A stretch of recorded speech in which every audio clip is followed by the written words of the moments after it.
Welcome everybody to the Pirate Skills meetup about converting 1K in ad spend to 5K in ad revenue.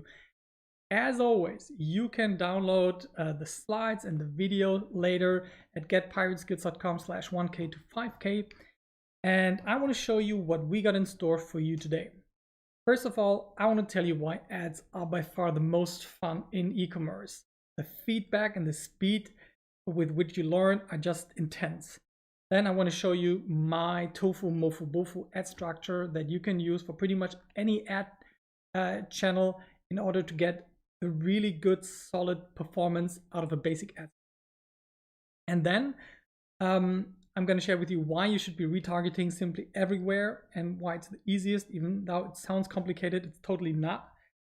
And what is actually complicated are smarter shopping campaigns, and this is why I wanted to introduce you to that, because it's like a magic cheat campaign that works in 8 out of 10 businesses.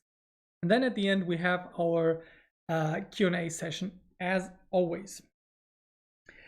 In case you don't know me, I'm Ben. I'm the founder of Pirate Skills. I've been doing like online businesses, consulting businesses, B2C, B2B, since 2008. And 4.5 years ago, I decided I wanted to join a community of people who are interested, like me, into nerdy marketing. But there was none in Cologne. So I started Pirate Skills. And here we are, 4.5 years later, still chugging. Not in Cologne. By the way, this office and this camera is at Startplatz in Cologne, Germany. But the meetups are not offline anymore because of the great pandemic. Since then, I've been really getting my head deep into growth marketing over the last couple of years. And this part of traffic generation is the hardest one. There's a reason why we chose as a symbol for this topic, usually the sword, and the pirate narrative, because it's a real struggle to make performance marketing work. You need to have spent your own money in order to really feel what it's like to have unprofitable campaigns and to be motivated to turn €1 into 5. All right, let's talk about why this is most fun in e-commerce. Ads in e-commerce have something really fun. You make your money faster back, usually, than you have to give it to the ad platforms. Let's make a little example to show you that this is not a clickbaity title. Business necessity. This is what I am looking for. If you come to me and say, Ben, can you help me with my e-commerce stuff? Or if I were to set up my own e-commerce product, I would look for a very healthy ratio of the revenue pie. Let's say you have a product that costs $50. You have to have a small percentages for VAT. The customer pays $50. Not all of that is yours. Then you need to create your product and deliver it to your product, cover the shipping, the handling, everything, the returns. Then you got to invest into cost per acquisition. And in order to grow your business, you got to have some cash over. And if the ratios are out of step compared to this is the ideal chart that I'm looking for, where half of the money is covered by, or is half of the total revenue of the average shopping cart size is taxes and product creation and delivery. And the other half can be split by a cost per acquisition and by keeping some nice profits in order to grow the business. Let's say your business would look like this, that the whole that the product not only costs you that much but this much. Then you wouldn't have any more money for cost per acquisition, or your margins would become so small that the business just isn't fun. So sometimes the solution in order to get this right for you again is to simply increase your price. That has to be balanced with your e-commerce conversion rate, of course, but I wanted to show you how an ideal price point for an e-commerce product looks like. And here you can also see how much I expect to spend in cost per acquisition. Let's look at it in real numbers so the business necessity really shines through. You got your 50 euro shopping cart. Yeah, we said that. 7 euro of that is taxes. That is the current standard in Germany here, 16% during the pandemic, otherwise 19. Then there are like 18 euros left for product shipping handling. That makes 50%, yeah, of the revenue pie is already taken. Then I usually estimate a 20% cost per acquisition as the number I'm guessing where my scalable ads land. Why 20%? Is that much? Is that little? I think it's just the right amount that you're a bit more flexible to have some profits. Yes, there are some nice profits over here, but it's not outlandish. Everybody can make a product where there is a certain margin and where you can afford to invest money in advertising. If you did not plan cost per acquisition into the pricing of your product, you made a mistake, and you will limit impact of the product that you're having. So how do we now come from the 1,000 euro to the 5,000 euro? You can see that we now turned 10 euro into 50 euro of gross revenue. And this is a return of advertising spend, in short, ROAS of 500%. This is what I'm talking about in the title. It is not outlandish to expect that in e-commerce. Something else that people seem to be expecting in e-commerce is this. Now we got our 15 euro sweet profit of our 50 euro shopping cart size, which again is pretty normal with a well-priced product. And you got a return of investment of 150%. So you're spending 10 euro in acquisition and making 15 euro in profits after all other expenses. To some people, this number looks low. Yeah, it's like, oh yeah, you have to spend 10 in order to just make 15. You have to remember, this can be done multiple times a day. You can spend 1,000 euro every single day, or you can start by spending it in a month, then it will become better. You can spend it in a week, then you will be able to spend it in a day. This is also not unusual. If I were ever to tell you in a stock market that I'm giving you 50% increase in the value of your money, you invest 10,000 euro at the beginning of the year, and at the end of the year, I would guarantee you get 15,000. You would call me a scammer and send me away. In e-commerce, we are pissed if this doesn't happen every week. Yeah, and this is why e-commerce is so much fun. We completely expect these kinds of returns of investment, and we sometimes even consider this low. So this is why e-commerce is so fun. Now, another part that is really fun.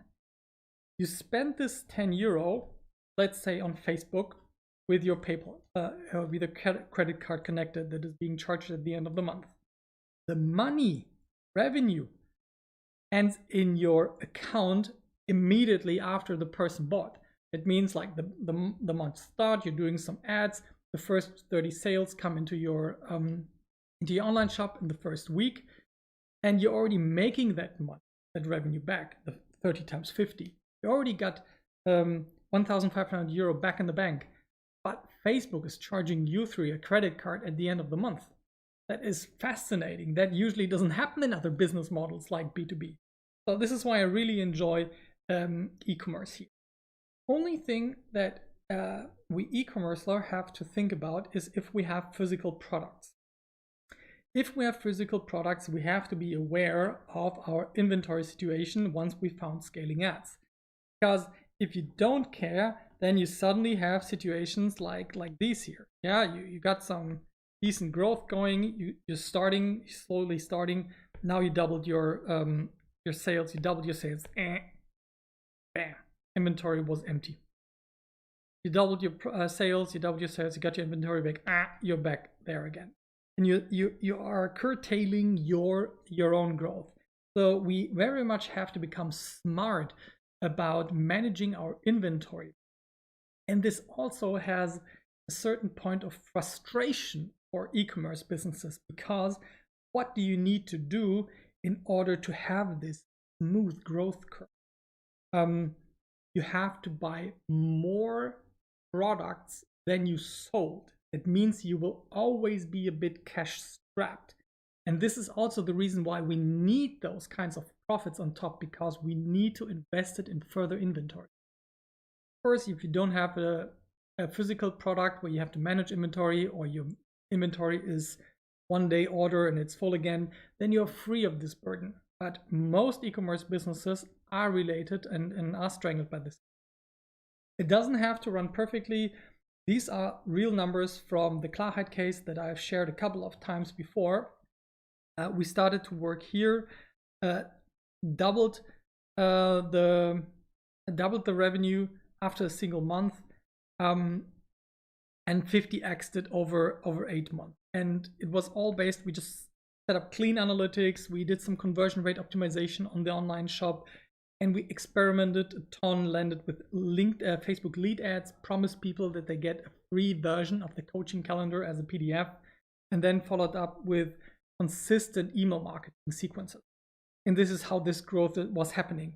But here and here, there was an empty inventory. You still see there's a nice growth curve, but every time this happened, we were like, And there is an additional very bad side effect of an empty inventory. It's that all your organic sales that happen on your page anyways through SEO or through your Amazon rankings,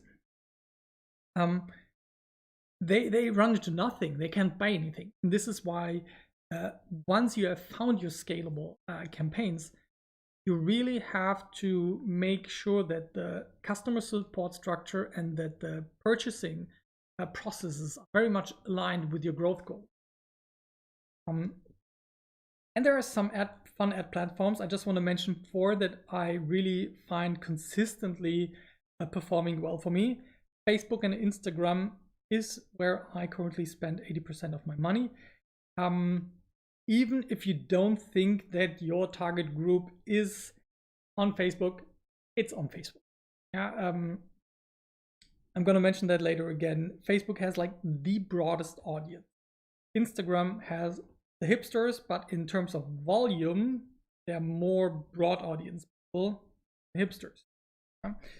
Another big platform that is huge in and of itself is Google Ads.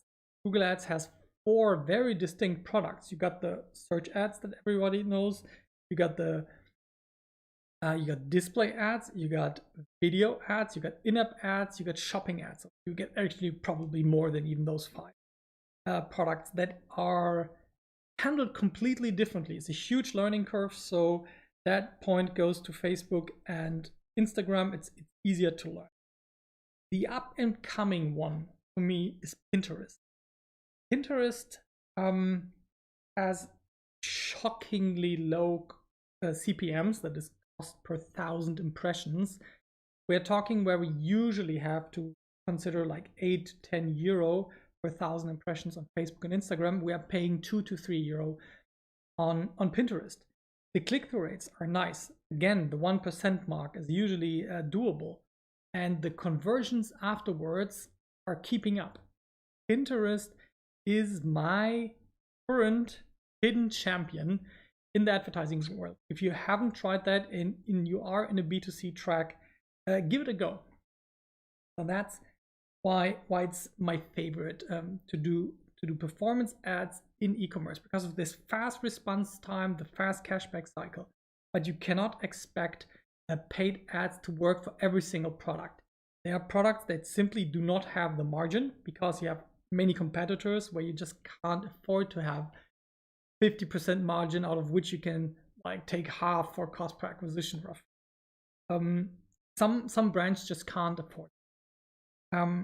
And if you have a portfolio of products, you have to find out which of your 100 products that you have in your store are ready for performance marketing, are actually doable as as introductions in your portfolio. You don't have to make all of your products work at the same time. But sometimes you have to make your products work with paid ads. You have to ensure that you have a decent margin, that you plan like roughly 20% of gross revenue for cost per acquisition, that you handle your shipping and handling and customer support and production for roughly 30-40% of gross revenue. And under these limitations, you're going to have fun with your product. And as I said before, like, increase your prices is a valid solution. All right, if you want to hear more about this stuff, and if you got any value out of this, head over to YouTube, leave a like. That would be absolutely appreciated. And in the next part, we are going to talk about setting up the campaign structure that is the baseline for all ads, whether you do it on Google, on Facebook, on Instagram, or on Pinterest. Cool.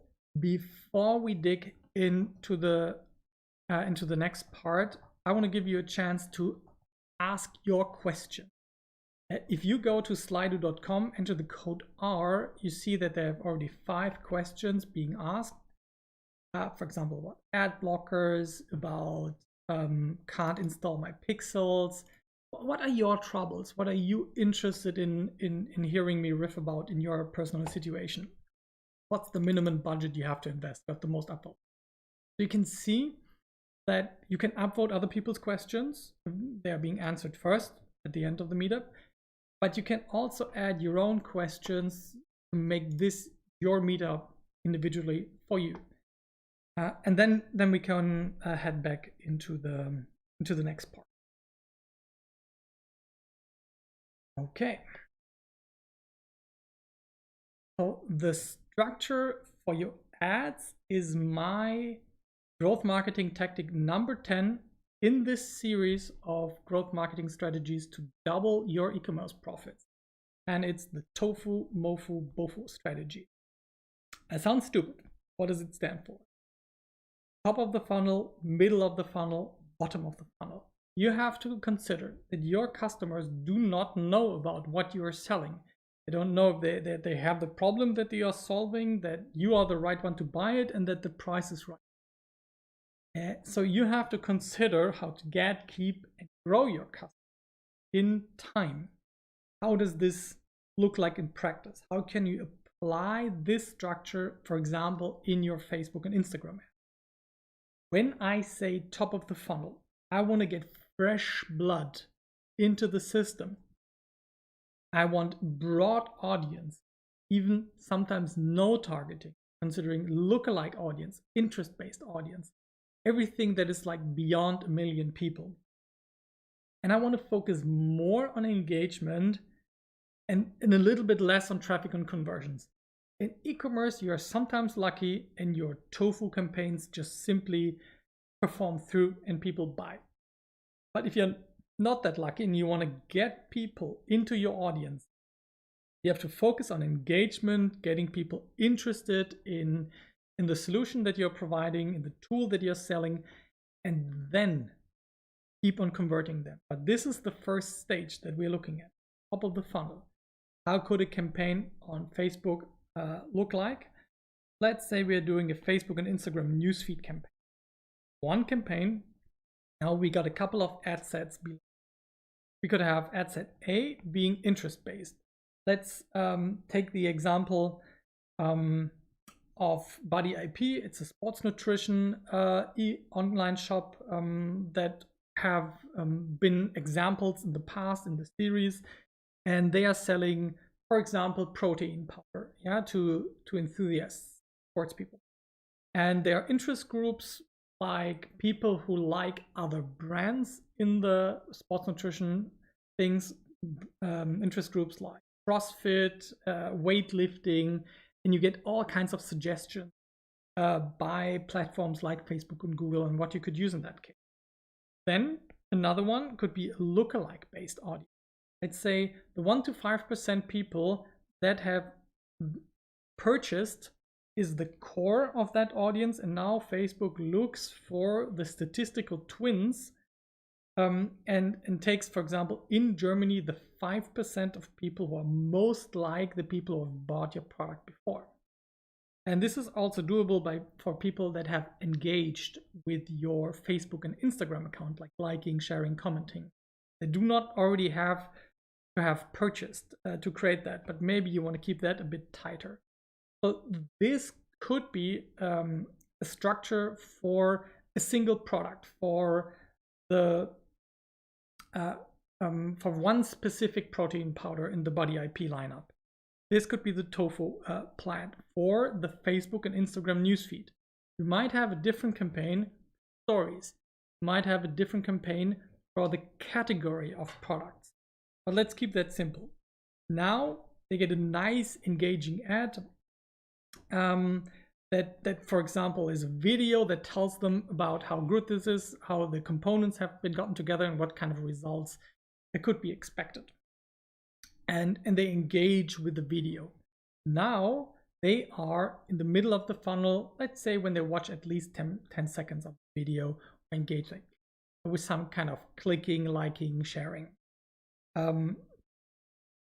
Here we want to, at the middle of the funnel, people are now aware that they want a solution. They have shown that they're interested in our example, protein powder. And now we are taking all the engagement. People have already shown that they are kind of interested by viewing the videos, by following our social media channels, and by liking and commenting. We can now shift the focus to traffic. Still not very not conversion focused, but traffic focused. We want to ship people to our shop. That doesn't mean you can't use conversion campaigns. Yeah, it just means your focus is starting a bit away from just engaging to more pushing them towards your shop. A campaign structure could look like this. Again, we stayed with the Facebook and Instagram campaign example. In the first ad set, you target anybody who has engaged with you on Facebook and Instagram in the past 30 days. Anybody who watched your video from the first campaigns for at least 10 seconds past 14 days. Or people who have opened your lead form, that is a specific ad format, where you can also retarget the people who have engaged with a web form on Facebook and Instagram, like people who have opened but not yet submitted the link. So think about this as the middle ground. Yeah, we have the top of the funnel getting fresh blood in it. In the middle of the funnel, we try to keep them engaged and push them towards the shop. Now the bottom of the funnel is where we really need to convert those people. Maybe they bought before after seeing the ToFu and MoFu ads, but hopefully they are now convinced that this is the right product. Here we are targeting people that have visited our website store or went beyond that, just visiting our blog, for example. People who visited specific product pages, did something like add to cart, initiate checkout, shopping cart information, but then did not finish the purchase. This audience is obviously the most qualified one. People have already made the commitment to click and engage on your website. And converting them is going to be much easier than the very cold audiences at the top of the funnel. And this is why we want to focus on return of advertising spend. We now really go for conversions and trying to make a good return of investment. The parts before is warm up, fine if they buy. Here is a very heavy focus on a hard sell. Engagement, pushing them towards the shop, hard selling, and less on the engagement. A typical campaign structure for that could look like this. We got everybody who visited our store in the past 7 days, everybody who added something to the shopping cart in the past 14 days, or they initiated even the checkout in the past 30 days. Always including the people who already bought something. And that way you can be sure that you have a nice engagement for all of your products. We're going to talk about that in a little bit in one of the upcoming parts. Now you have those campaigns running and you have to manage them. You have to see, are they profitable, are they not profitable? How do you know? Only true way to know if they are profitable is to look for this beautiful column in your ad channel. That's the return of advertising spent. How much money have you spent? Let's say you spent over a month 1,000 euro, and now you have shopping cart values sold for 5,000 euro. That is a ROAS of 5. This is the target that we are going for. But in general, most businesses, if they see a 3 to 5 return of advertising spend on Facebook, Instagram with a decent cookie consent rate, they are fine and they can make that business work. In the US, for example, it's very hard to go beyond 3. In Germany, actually, we are not so extremely competitive compared to other countries. And now you have to you watch this number like a hawk, and once you get your cost per acquisition below your target, you have to increase your budget. Maybe that's stated a bit difficult. Once you reach your target, forget the below. You see, oh yeah, this campaign I'm spending 100 euro and I earn 600. Then you reach your target. Now you have to increase your ad budget. This is key. If you do not increase your ad budget, yes, you make more profit, but you're leaving so much more on the table. And you don't want to just randomly increase your budget.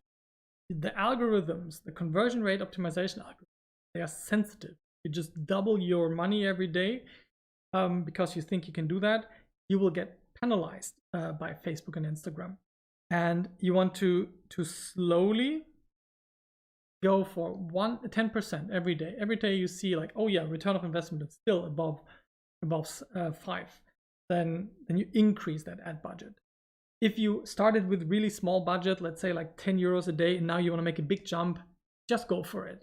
But give your campaigns some time to come back into the groove. And you want to increase your ad budget until you are back down to your target return of advertising spend. If you see you're at a 10, you keep on increasing the ad budget until you come back down to a return of advertising spend 5. So why not take the more money per purchase? Because usually the optimization curve is not valuing just few sales at a high profit. It's making a lot of sales at a medium profit. And this is why you want to find out, oh yeah, what is the ideal ad spend where I can make the most profit without annoying my audience too much.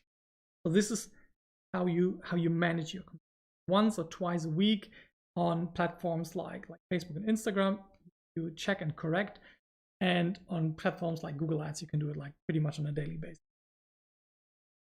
Okay, if you want to read back up on that, you can go to getpirateskills.com/1K to 5K, where you find the slides and the video segments, not only of this meetup, but of all of the past ones where I talked about other e-commerce strategies before those. And I would really appreciate it if you're at YouTube, then leave a sub and like, maybe even a comment, ask your questions. I'm always there for you, and this really helps out the channel. We want to break the first 1,000 subscribers. Help me cross them. Cool. What's up in the next part?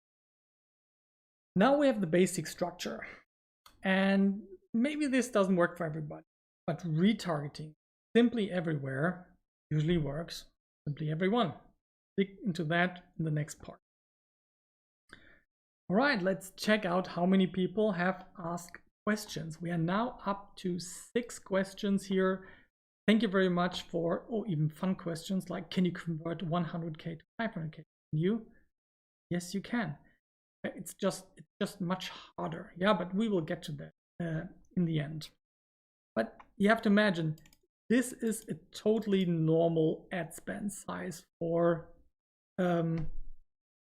any shop that makes more than $1 million in revenue, which is per year or even a month. This is not; those are not huge numbers, and this is not huge for Facebook. So keep on pushing. Keep on pushing those questions, vote them up, and ask your own questions, and more of those fun ones.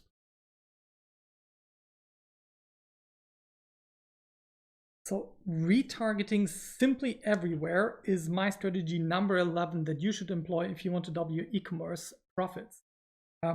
Why? The pretty harsh truth is, if you can't make retargeting ads profitable, you are not gonna make it work anywhere else. Why? So why is retargeting ads the easiest place to start? For a couple of reasons. We talked about the ToFu, MoFu, BoFu structure in the video before. Go back if you missed that. And the people who have already visited your website and initiated with some kind of shopping behavior but didn't buy, they are vastly more likely to convert than somebody who has not heard about you and have not even engaged with you on social, for example. So you have the highest conversion rate. And then it requires the lowest amount of budget. Let's say you have 1,000 people per day on your website. Sounds already a lot. For €10, you can get an ad in front of every single one of 1,000 people.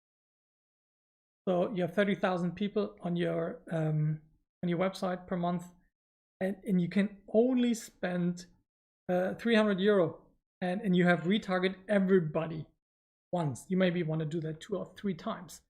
And this is just such an easy start. Yes, you have to manage cookie consent and be fine with the data privacy implications of that. And you have to set up the audiences, but it's a small price to pay for the most likely way to start your way into performance. I even call them cheater campaigns. I always imagine it like this. We have our core audience. At the very center are the people who are buying. The ones that are a bit less likely are the people who went to the checkout, looked at the summary, didn't buy. Hate those. Yeah? But this is normal, that not everybody who puts something into their shopping cart is going to check out. It's completely normal. Then you have the people who put something into the shopping cart. Then you have people visiting maybe your product pages, but don't put something into the shopping cart. Then you have random visitor on your website, on your SEO pages. Then you have people who have engaged with you on. Then you have people who have never even heard or seen anything of you. And the conversion probability increases the closer you get to the center, which has 100%. And we want to work from the inside. So the absolutely very basic, just do it strategy is to have a single retargeting campaigns that just targets everybody who has visited your shop in the past 30 days. Anybody who has not bought and has visited the shop is worth running after for roughly 14 to 30 days. You have to find that for yourself. And you can exclude anybody for the reasonable amount of time where you don't think that a repeat purchase happens. I would put repeat purchase campaigns into other campaigns. This is just a very basic idea, and we're going to increase the difficulty level. Setting that up should cost you roughly an hour, maybe. Then, intermediate. Now we're getting a bit smarter. We are thinking, oh, we can do this behavior-based. Do not want to put everybody who visited our shop into one big pot. We want to do that based on their shopping behavior. So you have people who viewed products, added to the cart, initiated checkout, and purchased. Now we differentiate and keep people pushing through that funnel. We put all of them still into those baskets, just segmented by user behavior and how they come along. And then you start thinking, yeah, that's still very basic. And you're getting up to some fun ideas like this retargeting journeys. Everybody has to acquire customers, get them engaged, activated, keep them retained, get them referral, get some revenue. This is the typical customer journey that we have. And we can completely align our retargeting ideas with that. Let's say somebody visits our website and puts our favorite product into their shopping cart but doesn't buy. Now, for the next 2 days, they're going to see our most read blog post about this product. The next 2 days, day 3 and 4, they see the best selling product. Then they see your most engaging video, and then they get another hard selling ad. It doesn't cost much, as I said, like €10 for 1,000 impressions. Retargeting usually is cheap compared to all of your other campaign types. So I wouldn't worry about that. But now you can see that what you experience as a consumer, that you are being stalked by the very same ad for weeks on end, most annoyingly with products that you have already purchased by the shop that you are being retargeted by. This is not necessary. You can make this experience fun and engaging for your audience. Show them something else, something more enticing, a different value proposition, different medium and format that maybe more speaks to their senses over time. And this now gets into the more advanced thing. The setup, based on what we showed before, would be a little bit more like this. We have our page view people, but now we are creating audiences for everybody who has been there just 24 hours, past 3 days, 7, 30 days. And we do this all of the shopping behavior. We just differentiate by time. First have on the vertical the shopping stage that they are in, and then the timeline. How long ago was that shopping behavior? In order to create something that we just looked at, like a retargeting journey with different creatives and different incentives levels, increasing coupon code. And this I would consider is a more advanced retargeting. Now you have to think about the following issue. The mental retargeting strategy pretty quickly becomes clear when you have to consider, do I have to do this every single product in my shop? Don't I have to do this for product categories? Don't I have to do this for my whole brand? And yes, in theory, you would have to do it. But sometimes that's just too much work. You have to focus on your most important products that you currently want to sell, and then expand in your campaign structure over time. But I would do this on the brand level, one campaign, one on the category level, and then for my top selling products, definitely. Now the question simply remains, like, on which platform should you be retargeting? And my simple answer to that is on every single one. It's the highest conversion probability. It's the cheapest way to spend your money, the most efficient way to spend your money. Why shouldn't you give it a go on every single platform? Facebook, Instagram, Google, Pinterest, Twitter, Bing ads, for fuck's sake. And then see where you get traction, and then go to the colder audience over time. Let's start with a very warm audience in retargeting. I think it's a great way to test new platform. And as I said in the beginning, can't make it work with retargeting, good anyways. So if you want to hear more about this fun stuff, join us on our YouTube channel. We got hundreds of videos uploaded where we talk about nerdy marketing stuff like this. Leave a sub and a like. Love you for that. In the next part, after we now talked about retargeting, we're going to talk about the last growth marketing tactic in the traffic generation segment, which is smart shopping campaign. Another form of cheater, as I call them. But that is in the next segment. Cool. We got more questions. Now up to 7 questions. Please keep them going.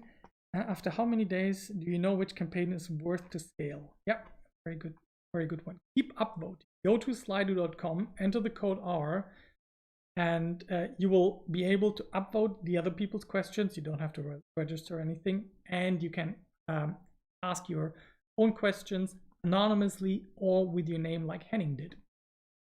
So please do that. It makes it much more fun for me at the end. Oh, now we just landed the 8th question. Any tools for doing these advanced strategies? Yeah, good one. Let's talk about that in a moment. Last segment before the Q&A is coming right up. Smarter shopping campaigns.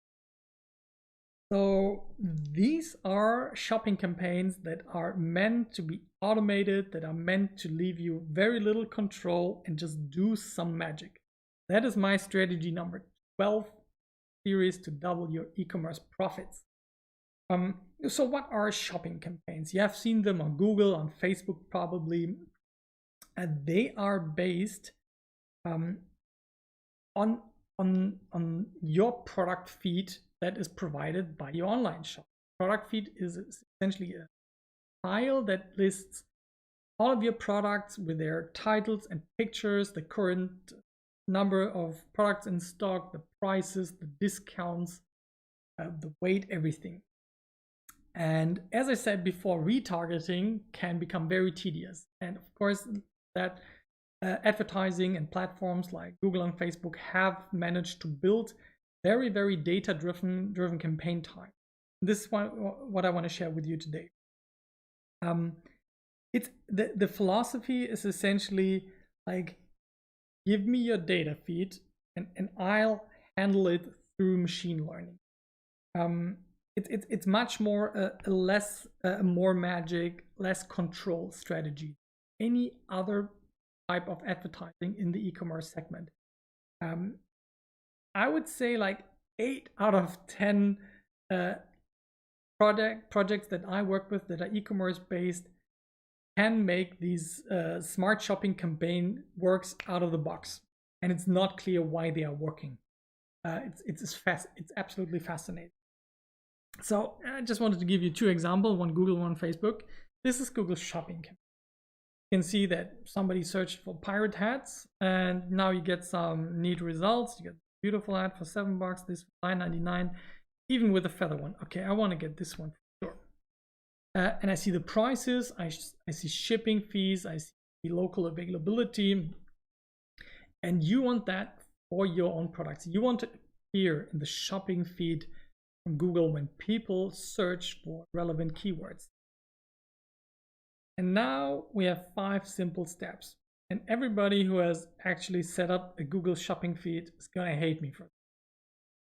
Because the first step is simply add your products to this so-called merchant center.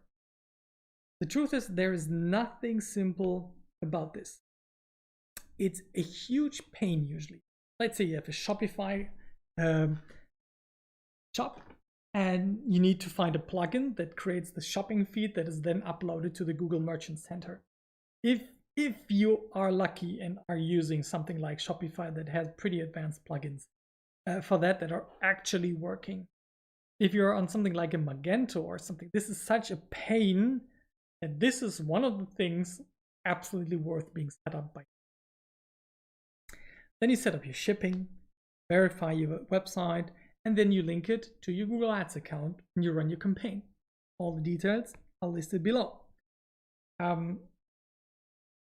Then it looks like this. This is an actual report that I pulled out, and you can see here how much money has been spent. I can't zoom in right now.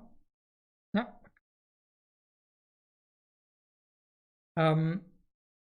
Let me just give you my version that I see. So we spent some money here that generated 5,000 clicks to 500,000 impressions, a click-through rate of 0.9%, 55 cents per click, 1,823 euros spent, 295 conversions. Those were just transactions, so actual purchases. €6 cost per conversion, 5.6% actually converted through, which is huge. and we got a return of advertising spend of 7.7. Beautiful. Yeah, if you consider all of the other conversions and values, it's even 30. But let's stick with the conservative 7. That means I spent €1, 7.70. That's a pretty fun game if your margin allows it, and it definitely should. And you can see the split, that the numbers are best on mobile phones, a bit worse on computers, and a bit worse on desktop. So an excellent mobile conversion rate with Google shopping campaigns in this scenario. And I see those kinds of numbers 8 out of 10 projects. Don't know what to say about it. It's a bitch to set up, but then they work like magic. The other popular place to do some kind of smart shopping campaigns is Facebook product catalog. Like this one here that I found in Christina's news. Here we see the product that is being sold, the wool shirt.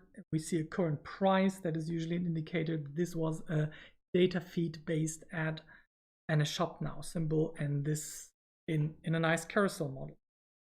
What do you have to do there? Well, yeah, you again have to put the products into the product catalog. That is the same thing as the merchant center, pretty much. And you have to fix your product feed, fix it some more. What do I mean by fix it? Correct the titles, make sure the prices are correct, the pictures look like crap, you need to replace them, add decent descriptions, make sure you have your shipping prices, weight values, everything set up right, because Google and Facebook are going to throw up a list of 100 mistakes in the beginning. You have 50 products in your shop and they manage to find 100, 200 mistakes in your shopping feed. And you have to keep fixing them. Thankfully, most of the fixes that you apply to one shopping fees also helps the other shopping. Yeah, from Google, for example.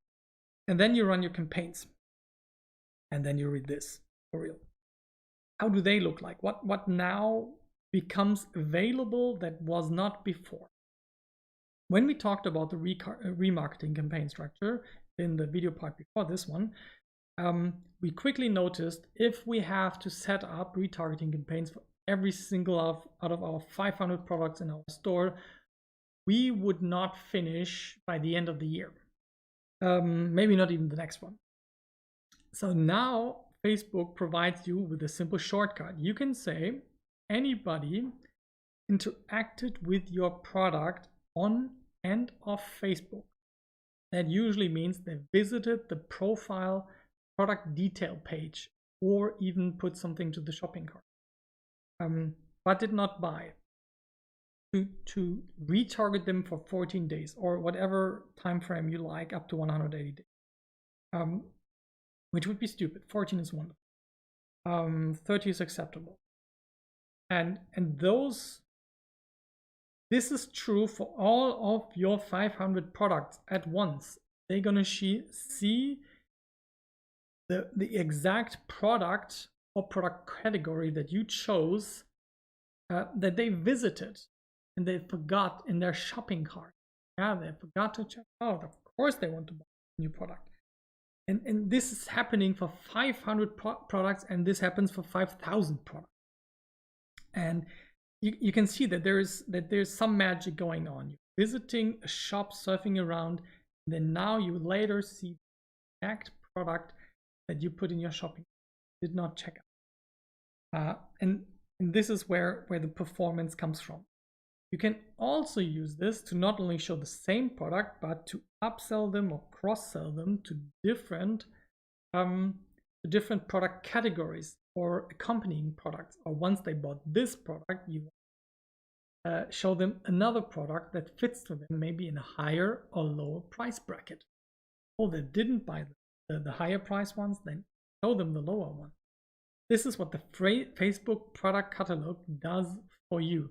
Also pretty magical, not as magical as the Google Smart Shopping campaigns, like maybe it's like 6 out of 10 where it works, not 8 out of 10. And then you can see in the ads numbers like these.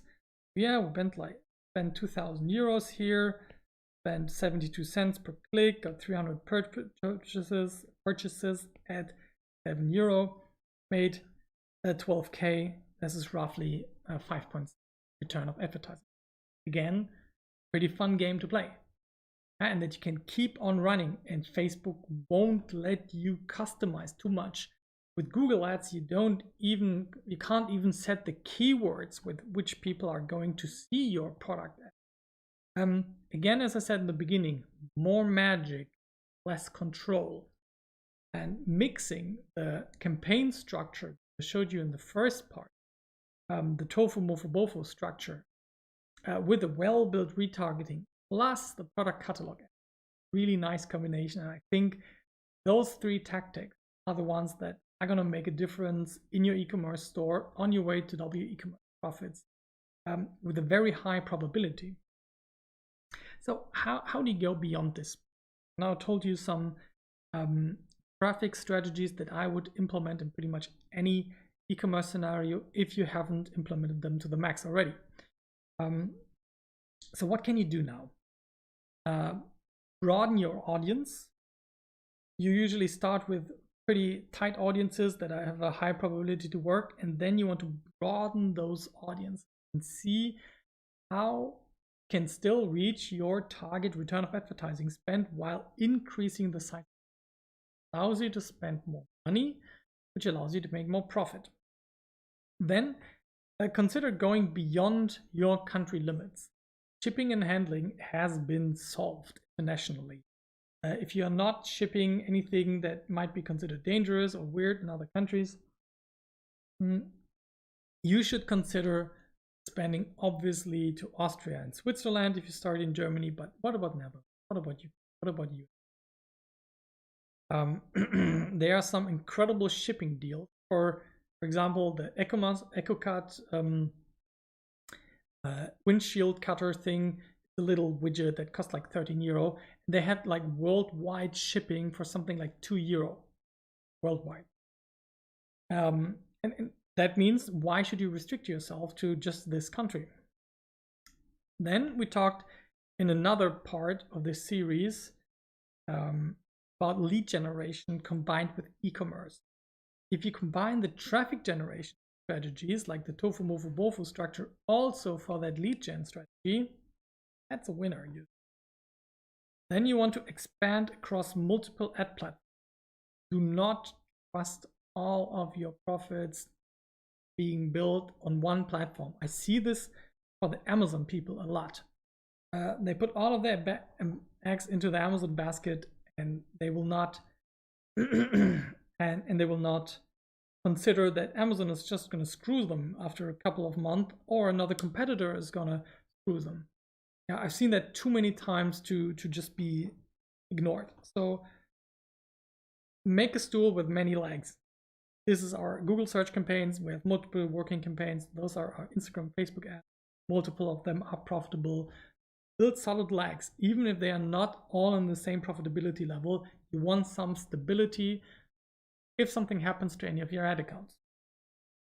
And then you can start with the more elaborate stuff like attribution modeling. Once you have like 5 ad channels going, the question becomes, who made the final sale? They saw the ad on Pinterest, they saw the ad on Facebook, they saw the ad on Google. Now, all of those platforms think that they have made the sale because they viewed the ad, maybe did some view attribution, and now you have 3 sales listed in your ads manager, but there's only one happening. Now you have to start thinking, how do you want to attribute those conversions across multiple touch points? This is called attribution modeling. Fun place to be. Go for that once you have really reached a ceiling by building up your ToFu, MoFu, BoFu structure. All right, I think this is some nice expansion point. Got new questions landing? Yeah, I'm going to answer those in the Q&A. Until then, if you want to hear more about this stuff and what we got lined up in our last 3 strategies, we're going to upload those in 2 weeks on our YouTube channel. And you get there by going to get.pirateskills.com/YouTube and leave a sub and a like. That would be awesome. That's the last part. We talked about how ads are most fun because of the fast cashback cycle, ToFu, MoFu, BoFu strategy, talk about that a bit more in the Q&A.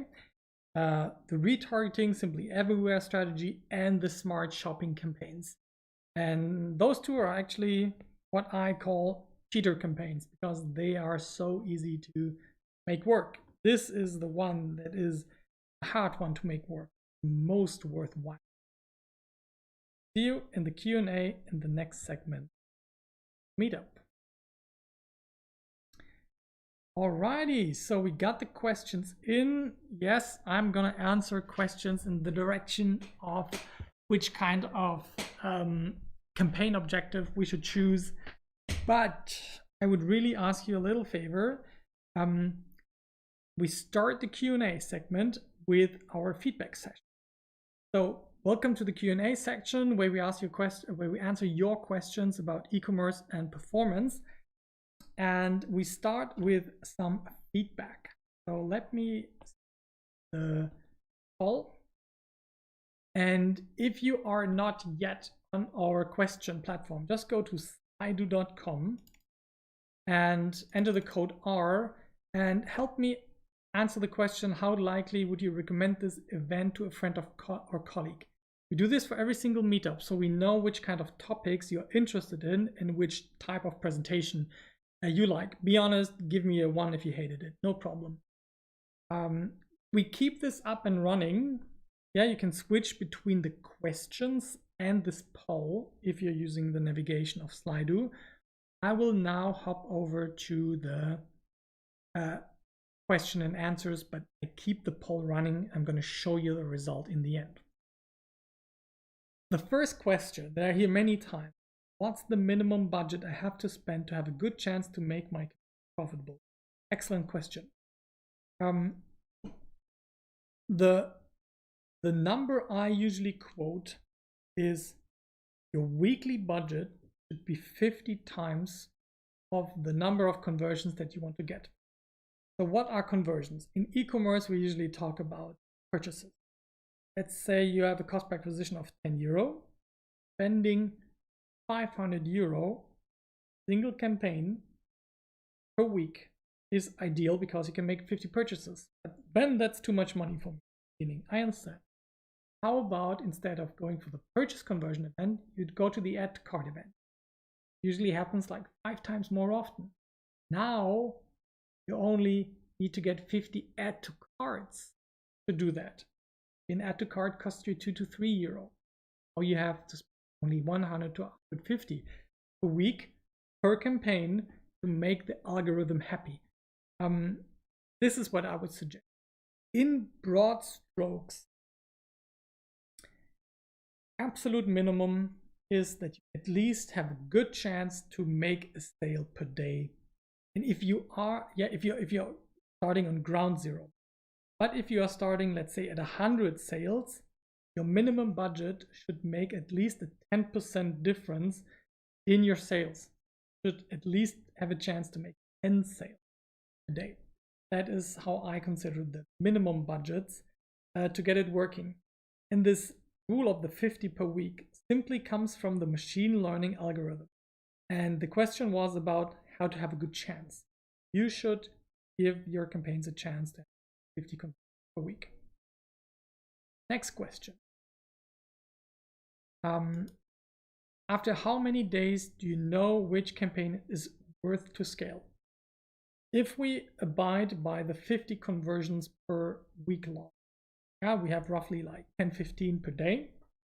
I usually have a pretty good feeling after like 2 to 3 days of the direction that the campaign is going. Usually force myself to keep looking at it for a week, but then I should see a clear direction of whether or not it's worth scaling or not. You can actually set up automated rules for that. You can set up rules in Google and Facebook, everywhere, where you say, if the return of advertising spent is above your threshold of 5, as I suggest in the title, then increase the ad budget by 10% of that specific campaign. Yeah, and you just let the automated rule manage that. And even if it gets worse, then it decreases the budget, that lowers the pressure, and that makes the ROAS usually. time, and then your campaign stays where it's comfortable. Next question. Where do I find relevant audiences to target on Facebook and Instagram? Nice one. So let's head over to the Google's Business Manager. This is the place where you can see all of your businesses that you're involved with. Then you head over to the audience insights, and let's say you're on the beauty segment and you are in and in Germany. So let's try this, and let's kick out the USA. No offense. Now you can see the normal distribution of people on Facebook. You get an exact 50-50 split between men and women. Most people are 25 to 44, I would say, roughly 50%. Wow, half are married. Who would have thought? I'm too. And now you can see what kind of pages they like. But those is of course boring because it's everybody. Let's say in the beauty segment, targeting women from 18 to 34. You can now see a more nuanced selection of pages and interest groups that they are already in. And now you can enter something like the beauty. Let's go for. You could even go for specific campaigns. Let's say L'Oreal, and not custom. And now you can see you start with this initial interest group, and you check what kind of other places are they interested in. Change your country, you can change your age group, the gender, connection to your page, usually only if it's big enough. But even thinking about those categories is a huge inspiration to find new audiences. What kind of jewelry and watches are they interested in? What kind of stores do they go to? What products do they buy? What kind of movies do they like? Oh yeah, here, 50 Shades of Grey. Would have thought. What kind of cafes are they going to? Like, this is all information that you can use to get inspired to use those interest groups. It's not guaranteed that they are targetable, but the big ones are of course targetable, like and this is my main place for inspiration. And after you put in any of those interest groups in the ads manager and press on suggest, get a ton of further suggestions. Those are my two favorite places in the Facebook Instagram universe. Let's go. Okay, next question. How shall I differentiate between traffic ads, retargeting ads, follow-up ads? Let me interpret that as like, what's the difference in the ad creative? And yeah, slip in the question about the campaign objectives. Yeah, that is going to come in a little bit. So we said that we have ToFu, MoFu, BoFu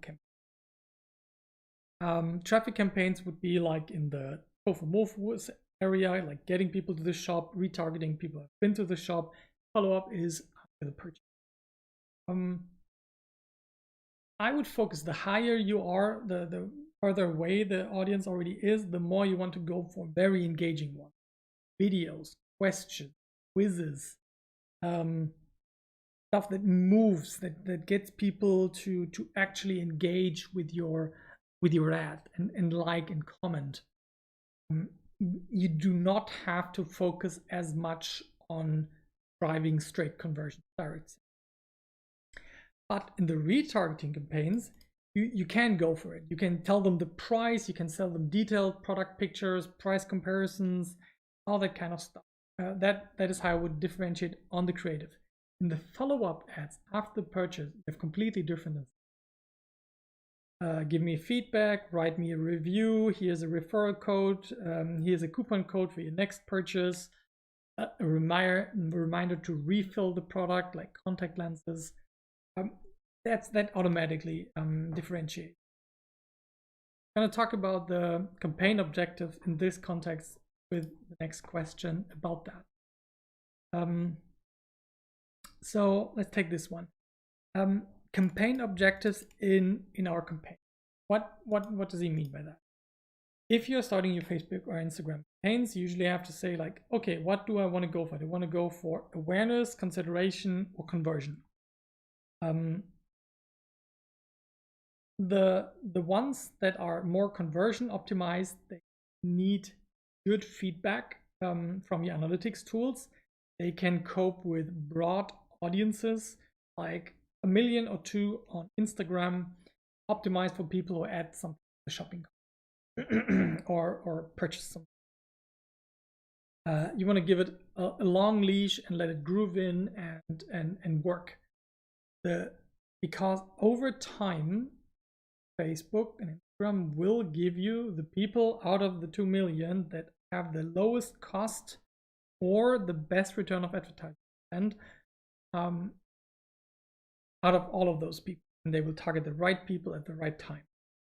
It needs some time to optimize, but it will, for example, ignore that this one ad set has cheaper clicks than the other one.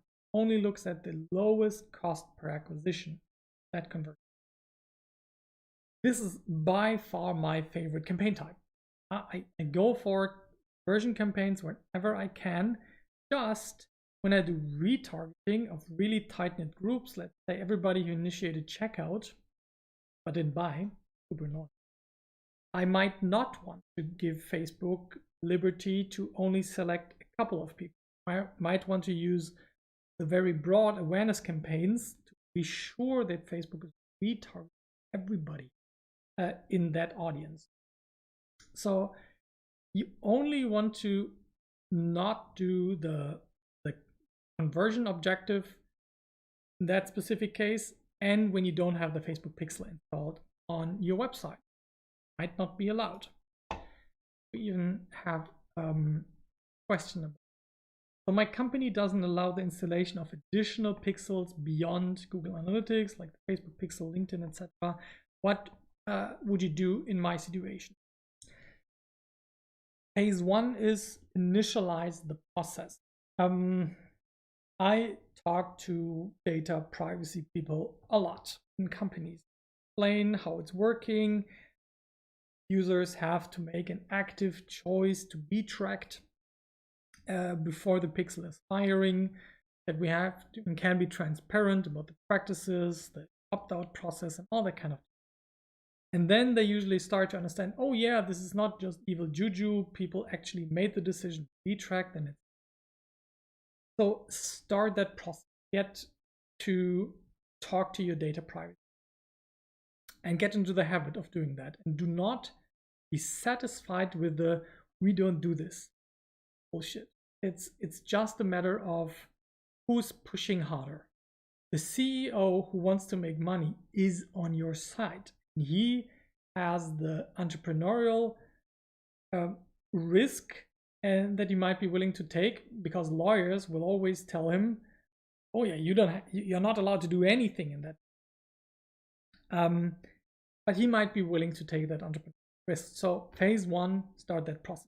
Phase 2, thank God you have something like ToFu or Google Analytics installed. This gives you already pretty deep insights if you use, talked about in past meetups, UTM track. Plus, just Google UTM, Google Analytics, and you will find tools that help you to build URLs to your product purchase pages with some additional parameters to it. Now you can analyze those analytics. You have to do the analysis. You have to see, oh yeah, this campaign is better than that, this ad is better than that, this audience is better. Facebook, Google, LinkedIn are not going to do it for you. The machine learning is not happening because there is no feedback side. But you can take responsibility, and you want to then avoid the conversion campaigns and go for the traffic and engagement campaigns and make them work there. Yes, it's inferior, but hey, that's sometimes what we got to live with. We got to make do with what we have right now. Right. Ad blockers suck. What's your current experience? How many conversions are lost, not tracked Got any tips and workarounds to share? Not only ad blockers suck, but cookie consent banners, they're a much higher percentage of loss of tracked conversions. So usually I consider 10% is lost through ad blocker. Yeah, that has pretty much always been that way. It depends a bit on the technical sophistication of your audience.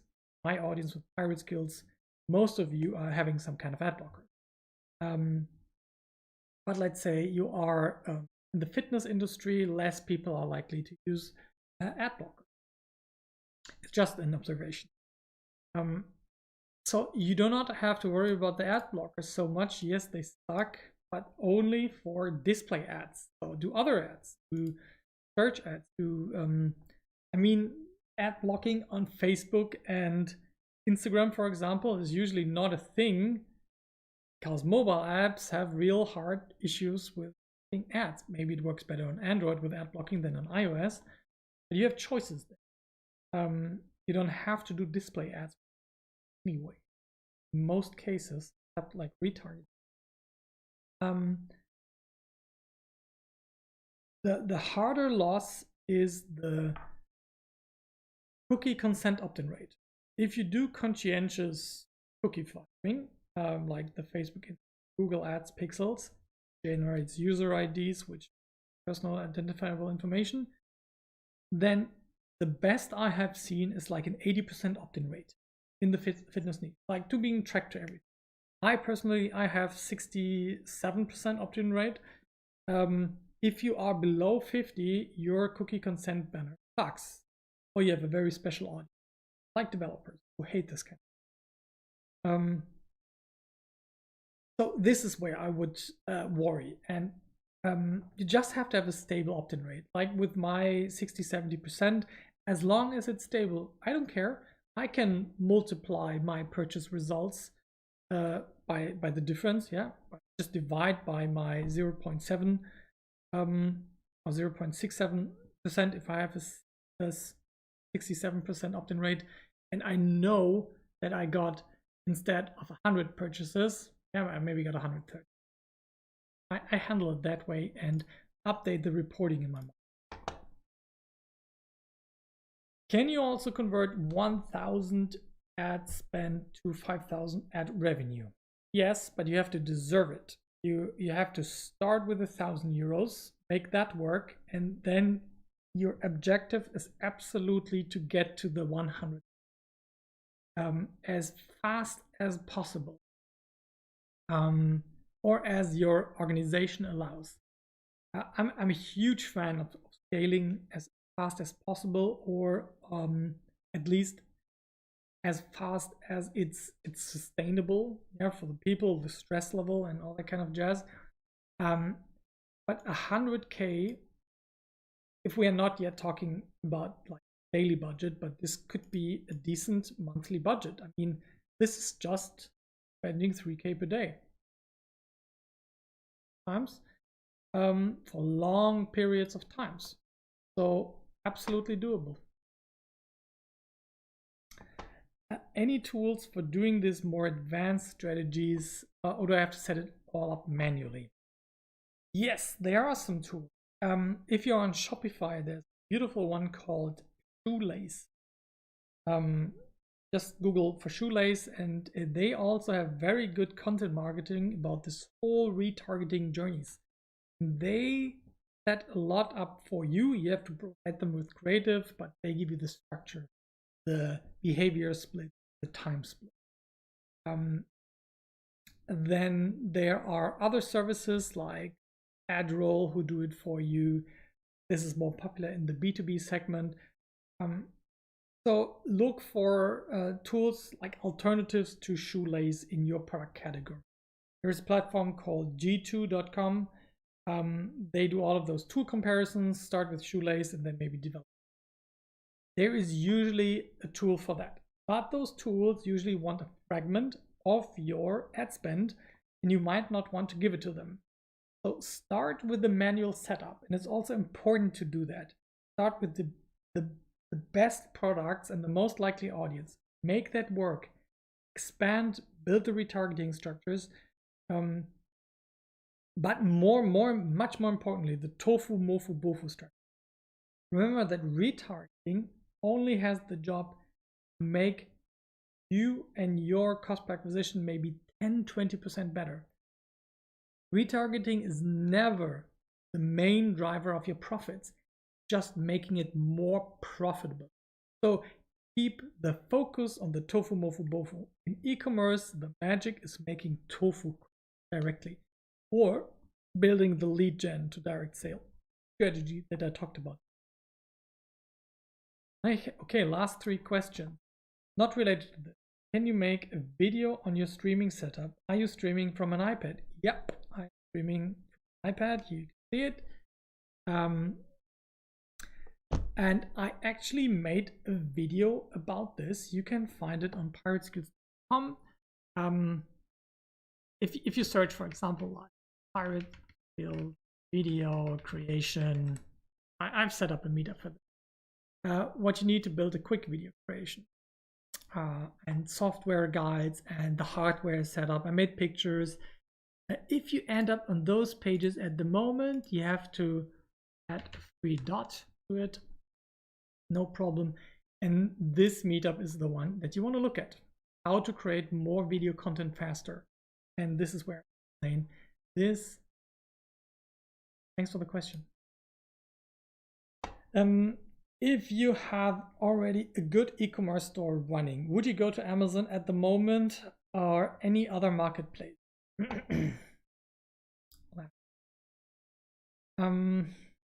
I think it's extremely hard to ignore Amazon.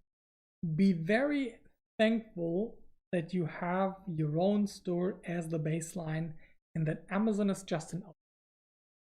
These days, it usually happens the other way around. They expand on Amazon and now they are in their hands and now they're trying to build their own e-commerce. First of all, be thankful for that. And then, yes, try other placements. Of course, you have to be able to suck up the steep 15% fee on Amazon, but it might be absolutely worth it for you.